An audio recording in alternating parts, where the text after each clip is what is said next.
Friends, இவங்களுக்கு ரொம்ப முடியாது. ஆனால் காலையில் காஃபி, ஈவினிங் காஃபி அவ்வளோதான், சாப்பாடு கிடையாது. ஆனால் இவங்க வந்து 99 ஆகுது.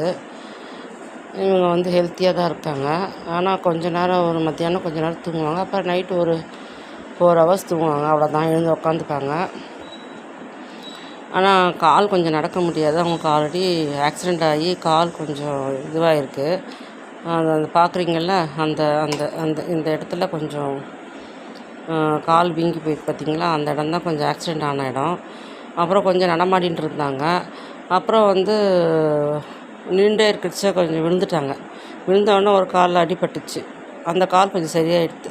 செகண்ட் கால் வந்து அது பேலன்ஸ் பண்ணதுனால இப்போ அந்த கால் அடிப்பட்ட கால் நல்லா இருக்குது. அந்த பேலன்ஸ் பண்ண கால் இருக்குது பார்த்திங்களா, நல்ல கால், அது வந்து கொஞ்சம் அவங்களுக்கு நடக்க முடியாமல் ப்ளட்டு சர்க்குலேஷன் இல்லாமல் போயிடுச்சு. ஸோ அதனால் 2 காலுமே அவங்களுக்கு நடக்க முடியாது. பாத்ரூம்லாம் போனால் நகர்ந்து தான் போவாங்க. ஆனால் வந்து எல்லா ஆளுங்களாம் நல்லா தெரியும், நல்லா பேசுவாங்க. எந்த ஒரு பிரச்சனையும் கிடையாது. அவங்க உண்டு, அவங்க பாட்டுனா அவங்க இருப்பாங்க. இதுதாங்க